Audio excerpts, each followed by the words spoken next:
a falar da parábola do semeador. Depois desse episódio, os discípulos perguntaram: por que lhes falas por parábolas? Eu já estou começando a entrar na essência, na raiz do tema, hein? Os que têm, lhes será acrescentado. Isso baseado num questionamento dos discípulos. Jesus, por que tu agora estás falando por parábolas? Parece que tu não está sendo mais direto, mais objetivo, pragmático. Tu estás falando por parábolas? Aí Jesus respondeu, no versículo 11 de Mateus, capítulo 13. Está acompanhando? Ok? Porque a vós outros é dado a conhecer os mistérios do reino dos céus. Mas a aqueles não lhes é isso concedido.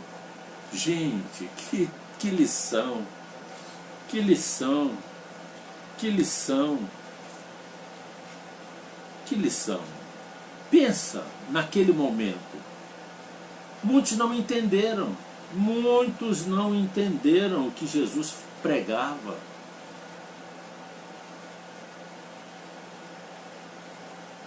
Ao que respondeu Jesus, porque a vós outros é dado a conhecer os mistérios. A quem é dado a conhecer os mistérios? Aqueles que compreendiam as parábolas. Quem eram aqueles que compreendiam as parábolas? Os seus discípulos. O que os discípulos tinham que esses outros que ouviam as parábolas não tinham, porque não entendiam? Você está entendendo o que eu estou querendo colocar no texto? Eu não colocar no texto, mas o que o texto está gritando para nós. Dois grupos, um que conhecia os mistérios, uns, e outros que não conheciam. Porque quando o Senhor começou a falar por parábolas, era como se fosse um código só para aqueles que estavam seguindo a ele compreendessem. Pois ao que tem, aí ele complementa, lhes dará e terá em abundância. Em outra tradução diz assim, pois ao que tem lhe será acrescentado.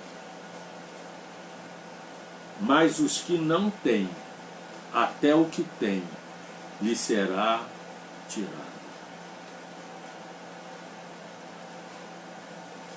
De certa forma, Jesus ainda estava reticente por causa da afirmação dos fariseus que quem estava nele, inspirando a ele, era o espírito de Beelzebul. Aí você, por isso lhes falo por parábola, porque vendo não veem, e ouvindo não ouvem, nem entendem. Eu vou falar por parábolas para este povo,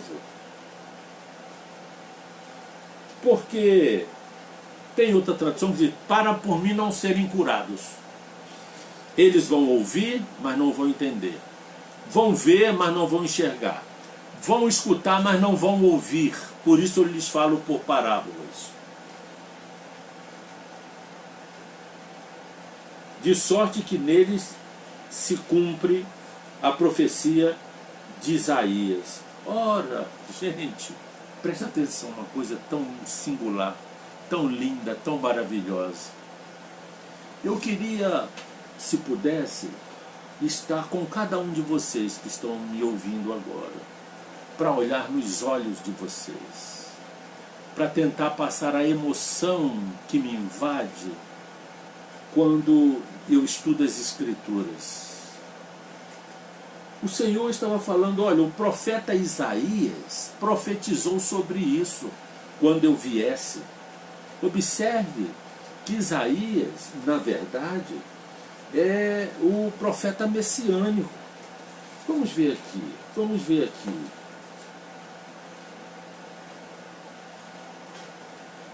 Deixa eu ver aqui rapidamente. Saiam daí não.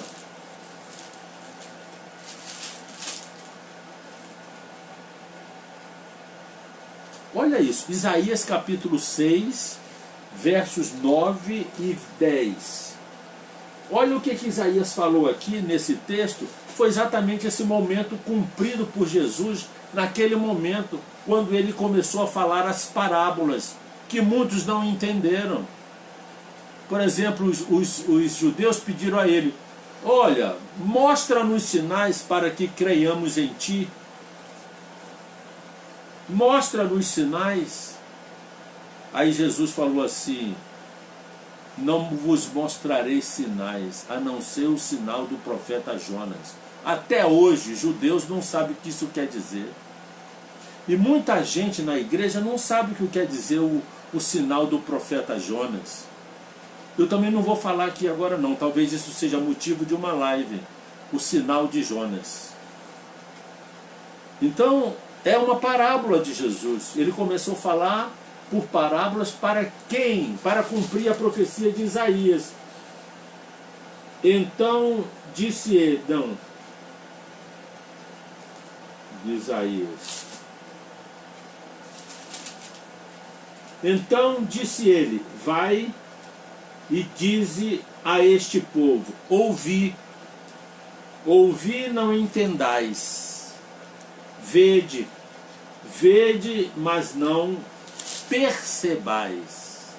Eles estão vendo e não perceberam, ouviram e não entenderam, porque ele falava então por meio de parábolas. Ouvireis com ouvidos e de nenhum modo entendereis. Versículo 14, já estou em Mateus capítulo 13, do versículo 14. Ouvi com os ouvidos e de nenhum modo entendereis. Vereis com olhos, de nenhum modo percebereis, porque o coração deste povo está endurecido, de mau grado. Ouviram com os ouvidos e fecharam os olhos, para não suceder que vejam com os olhos, ouçam com os ouvidos, entendam com o coração e se convertam e sejam por mim curados. Jesus estava ressentido ali. Eu vou falar por parábolas, para que eles não venham até mim por causa da cura, por causa da comida, porque eu vou multiplicar os peixes e os pães, e só isso. Só uma partezinha. O Douglas, amanhã você vai trazer um café, e você vai trazer uma garrafa de café para você. Você fica aí se espreguiçando, e com essa bocão aberta aí. Por favor, Douglas, toma postura aí, cara. Fica ligado na palavra, somos em batalha espiritual aqui. Senão eu vou demitir você, viu? Se liga, Douglas, estou falando sério. Tá vendo? Nem com o senhor, eu me perco.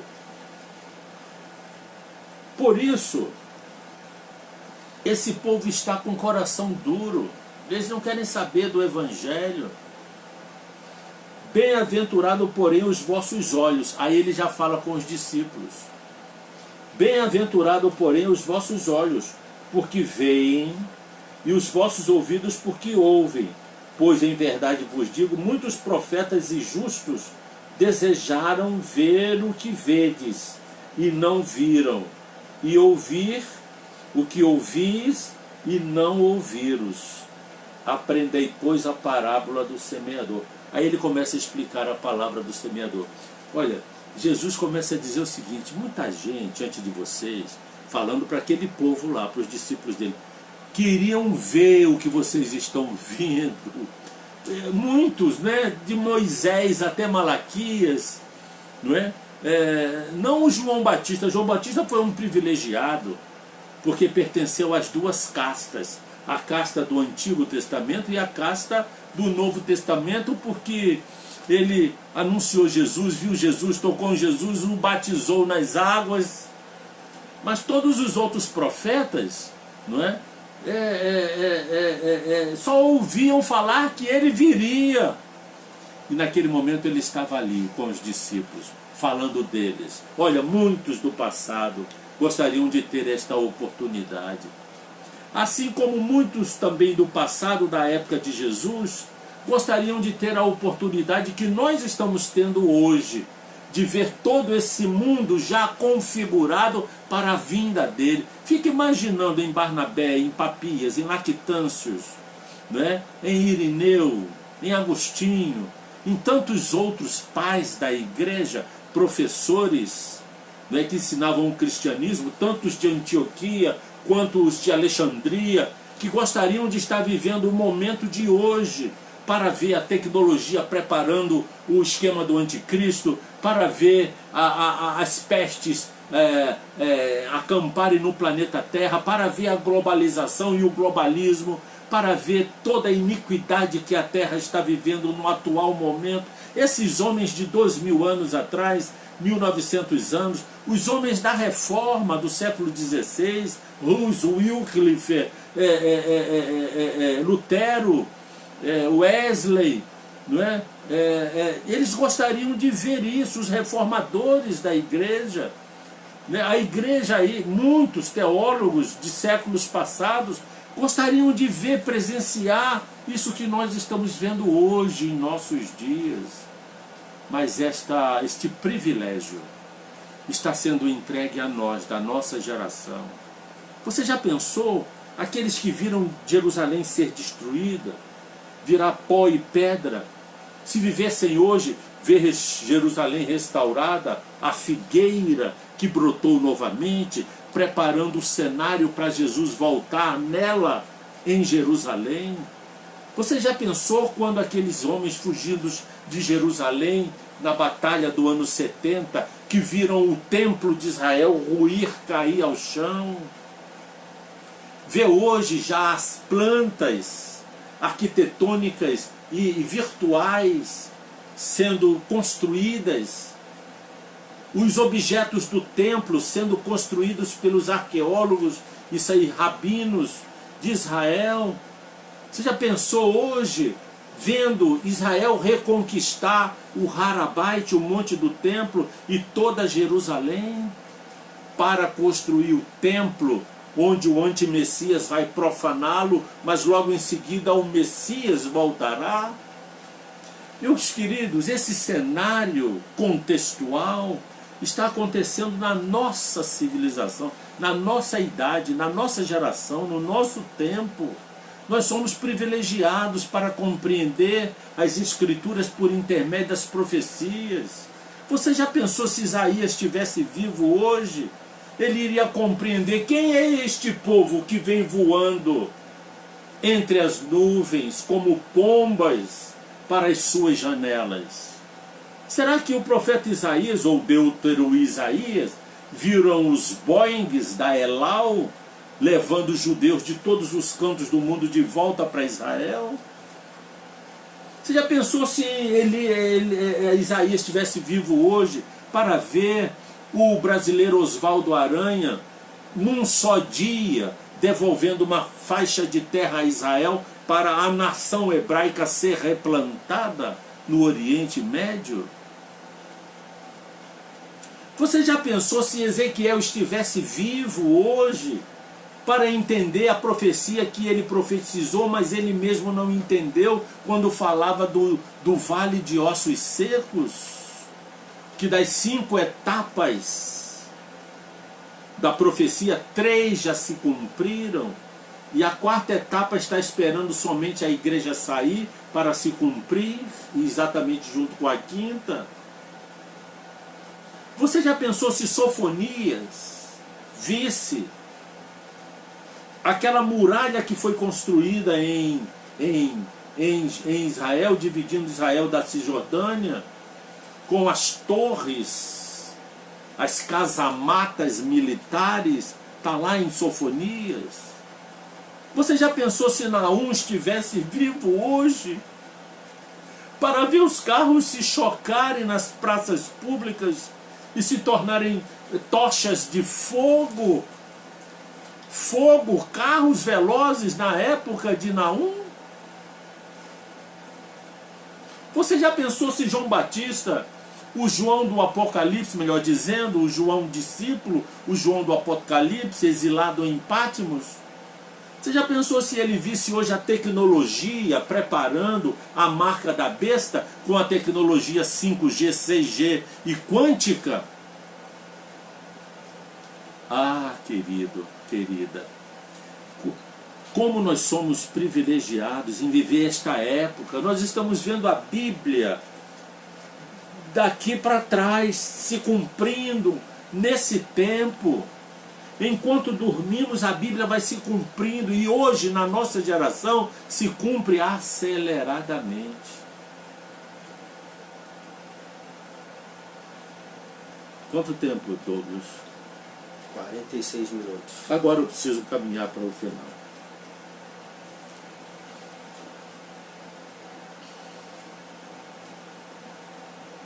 Jesus começou a falar por parábolas, e falou muitas parábolas. Nesse momento, ele falou 7 parábolas. A parábola do semeador, do joio, da mostarda, do fermento, do tesouro escondido, da rede, das coisas novas e velhas. Dessas 7 parábolas, 4 falava de uma sequência histórica de Israel, e outras 3 falam da sequência espiritual de Israel. É claro que os pastores usam essas parábolas para falar à igreja, fazendo aplicações de comportamento, aplicações espirituais. Isso não é de todo errado, não é errado. Você pode sensibilizar os irmãos que ouvem essas ministrações em torno de postura da igreja com relação a essas parábolas. Mas essas parábolas se referem a Israel. Nesse momento, a igreja nem existia. Essas 7 parábolas que está ali no capítulo 12 e 13, não é? Elas se referem ao aspecto histórico de Israel e o aspecto espiritual.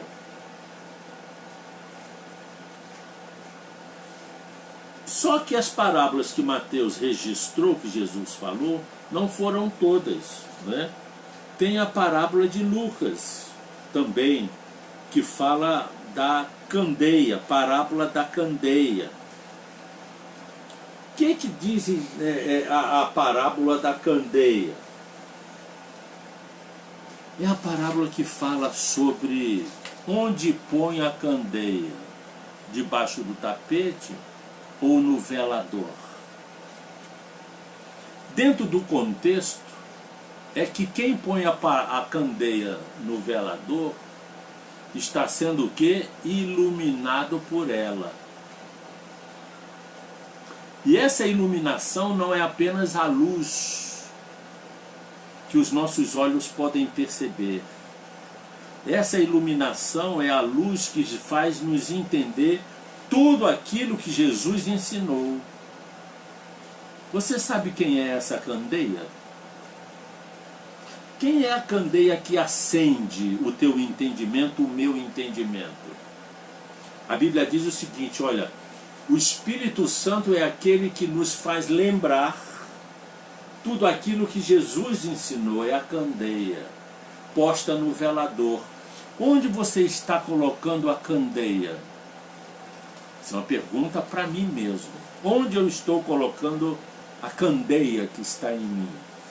Estou guardando na gaveta? Estou colocando a minha candeia debaixo do tapete? Ou eu a coloco no velador?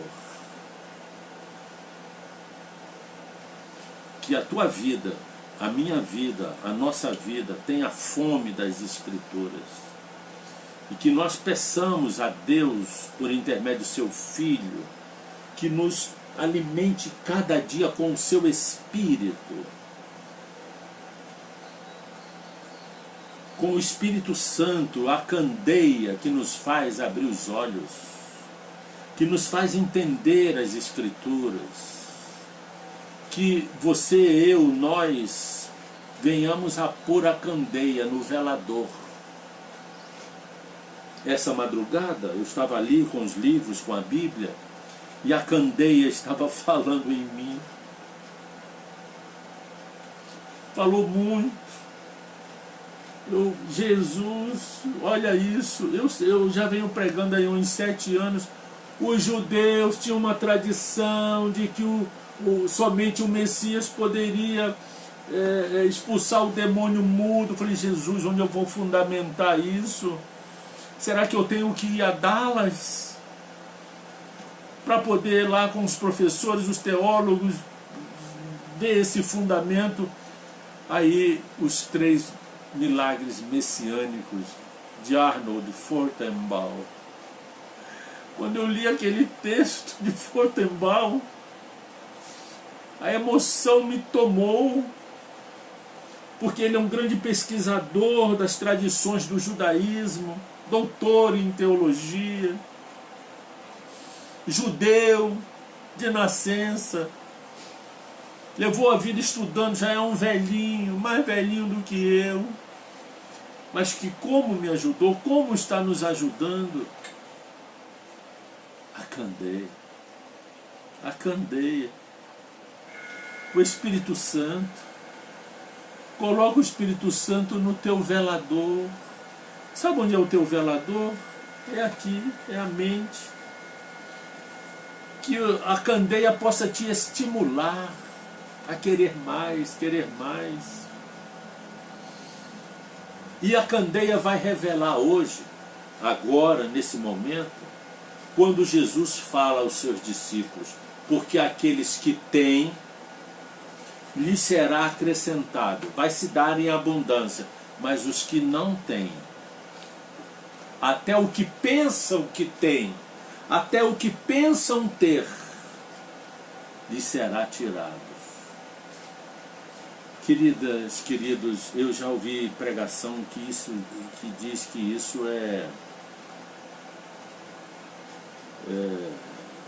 quem dá oferta vai receber em abundância, porque tem a oferta da viúva para dar, até a oferta da viúva. Por isso dê o seu todo, entregue o seu tudo. Ora, mas o que não tem, a riqueza que tem, vai ser tirada. Jesus vai castigar, pelo amor de Deus. Isso é a maior heresia que eu já pude ouvir. Isso são doutrinas de demônios. Pastores que pegam textos, torcem, fazem procrastinação com o texto, aviltam, para tirar vantagens pecuniárias da palavra de Deus. Olha, gente, eles são muito corajosos. Porque fazer isso com a singeleza daquilo que Jesus falou aos seus discípulos. O Senhor estava dizendo, olha, vocês têm, mas temos o que, Jesus? Nós somos pescadores, somos pobres, não podemos comprar boas roupas para tu anda com essas sandálias aí pela Galileia dos gentios, olha a cor dos teus pés cheios de poeira, tu não tem nem onde repousar a cabeça, tu mesmo dizes que os pardais têm ninhos, as serpentes têm covis, os lobos têm covis, mas tu não tem onde recuar a cabeça. A profecia lá de Jeremias, Isaías, diz que tu viria montado num jumentinho, filho de jumenta, pobre, para entrar em Jerusalém. O que é que nós temos? Nós não temos nada. Somente aquilo que nos alimenta é a tua palavra. Onde iremos nós, se só tu tens as palavras de vida? O que é que nós temos que vai nos ser acrescentado? Quem tem são os fariseus, quem tem são os sacerdotes, quem tem são os ricos de Jerusalém. Eles têm, mas nós não temos nada, a não ser a fé em ti. O que os discípulos tinham era a fé em Jesus. Era o que Jesus estava dizendo ali. Olha, vocês que têm, até vocês que têm já entendem as parábolas. Eles que não têm, não entendem. Eles pensam que tem o quê? Tem a cidade de Jerusalém, imponente, o centro da religiosidade do Oriente Médio. Eles têm a casta sacerdotal, descendentes de Arão, os coéns, os levitas, o templo, a casa do tesouro. Eles têm os confortos que esta capacidade eclesiológica e eclesiástica lhes confere. Eles têm a possibilidade de fazer política com Roma e serem protegidos pelos governadores romanos. Eles têm o domínio da liturgia, da celebração anual da Páscoa. Eles ganham dinheiro vendendo os cordeirinhos de um ano macho para serem imolados na Páscoa judaica em Jerusalém no mês de Nissan. E vocês têm o quê? Não temos nada, só temos a fé em ti. Responderiam os discípulos. Aí Jesus falaria: exatamente porque vocês têm a fé em mim, lhes será acrescentado. Vocês terão em abundância. Mas eles que pensam que têm isso tudo, até isso tudo que eles têm, lhes será tirado. E foi. Os judeus perderam Jerusalém. O templo foi queimado e saqueado. Os sacerdotes foram mortos, os levitas também. Na cidade de Jerusalém, o orgulho dos fariseus, dos sacerdotes, do povo rico de Jerusalém, não ficou pedra sobre pedra. A maioria morreu. E os que sobraram foram expulsos para todo o planeta Terra. Muitos ainda voltados para o Egito, para o cativeiro, e outros para Roma, para morrerem no Coliseu Romano. Isso que eles têm, tudo isso lhes será tirado. E foi tirado. Agora, o que vocês têm, a fé em mim, eu vou acrescentar. E a exemplo dos discípulos que ouviam isso naquela hora, o Senhor também vai acrescentar cada vez mais a você, a mim, a todos nós que não temos tudo isso em Israel, mas temos a fé no Messias, temos a fé em Yeshua, temos a fé em Jesus Cristo. Sabe o que é? A fé nele. E por isso nos foi acrescentado. Você pode dizer aí, nos foi acrescentado. O que foi acrescentado aos discípulos que os judeus não tiveram naquela oportunidade? O Gólgota e o Pentecostes. Os que têm somente a fé em Cristo é acrescentado a eles, a nós que cremos. O Gólgota. Sabe o que aconteceu no Gólgota? O sangue do Cordeiro de Deus, que tira o pecado do mundo, nos foi acrescentado. Não o sangue de cordeirinhos, de bode, de vacas, de ovelhas, de pombinhas, que os fariseus levavam a imolar no templo de Israel.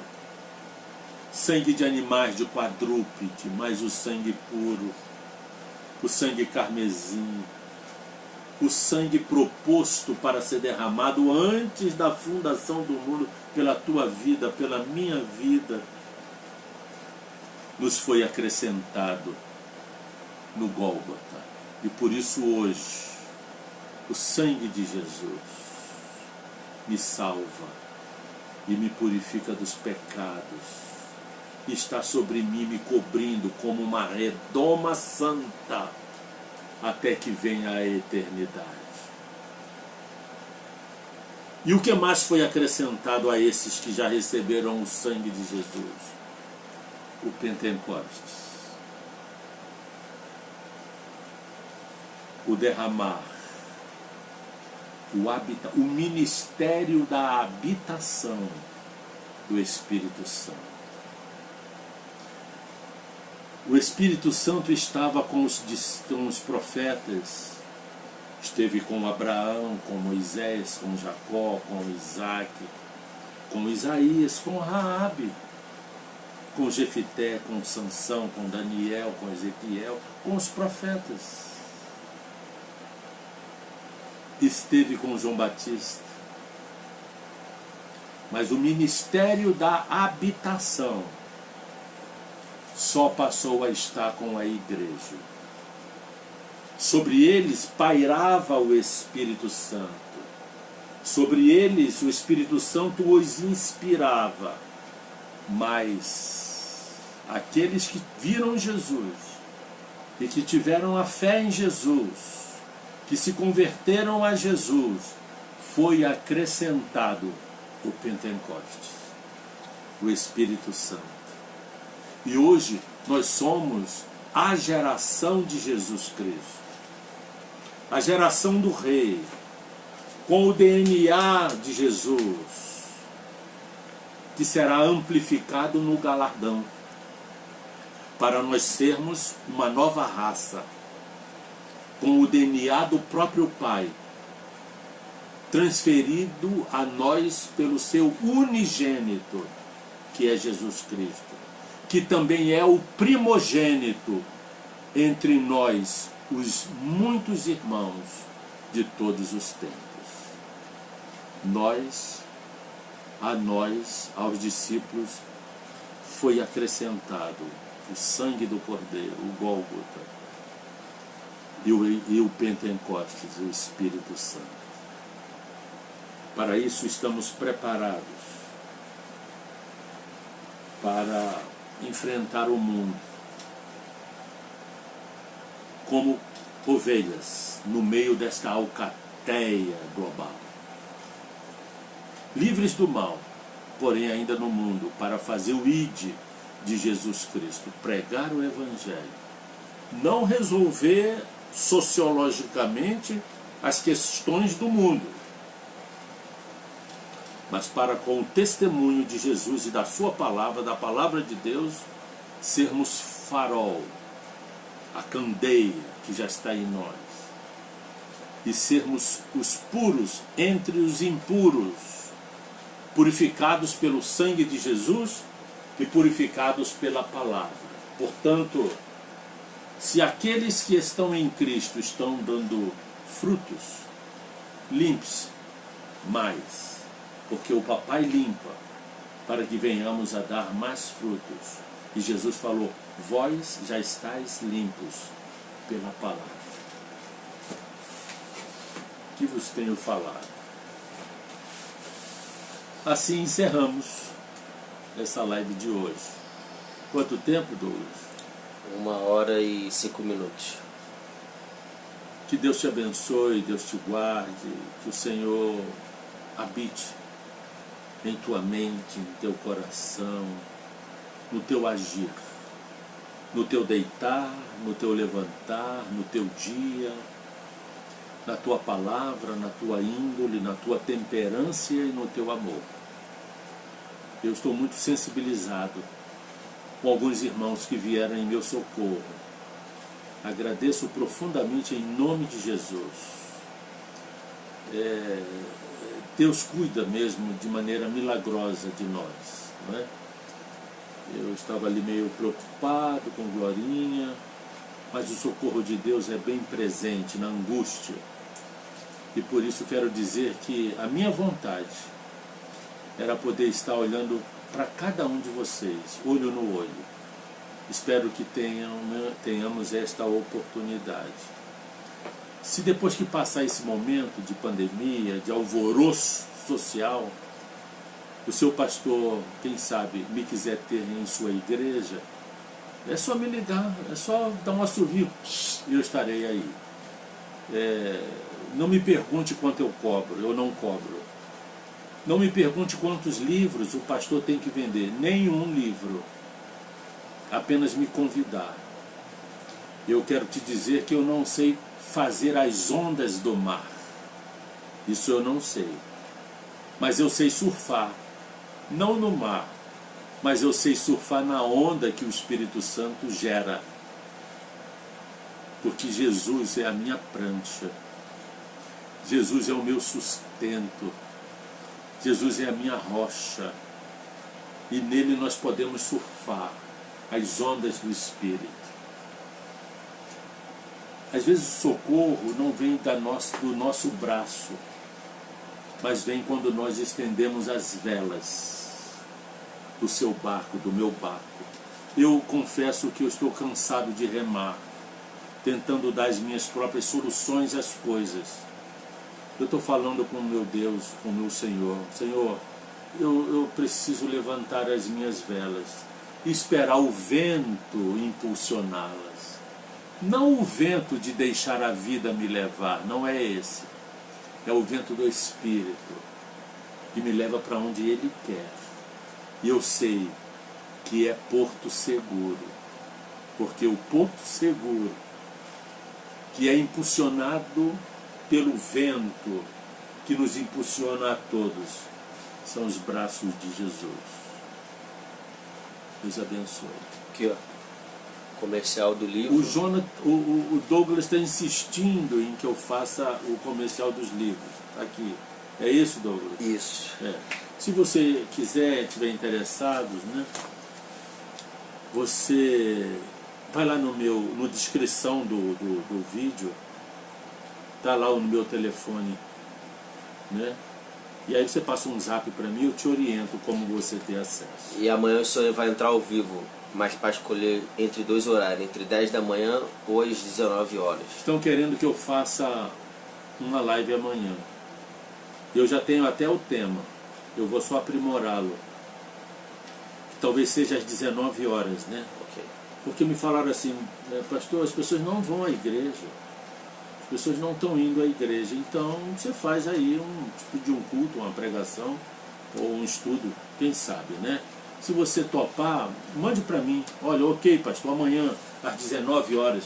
19, Douglas? 19 horas. 19 horas. Se toparem, dá um like, é like? Dá um joinha. Dá um joinha. Dá um joinha, toca o sininho. Isso. Toca o sininho, dá um like. Mas sendo que amanhã vai ser pelo YouTube. Amanhã vai ser pelo YouTube. Ah, Jesus, tomara que a tecnologia se acerte. Beijo no seu coração. Até amanhã, se Deus quiser.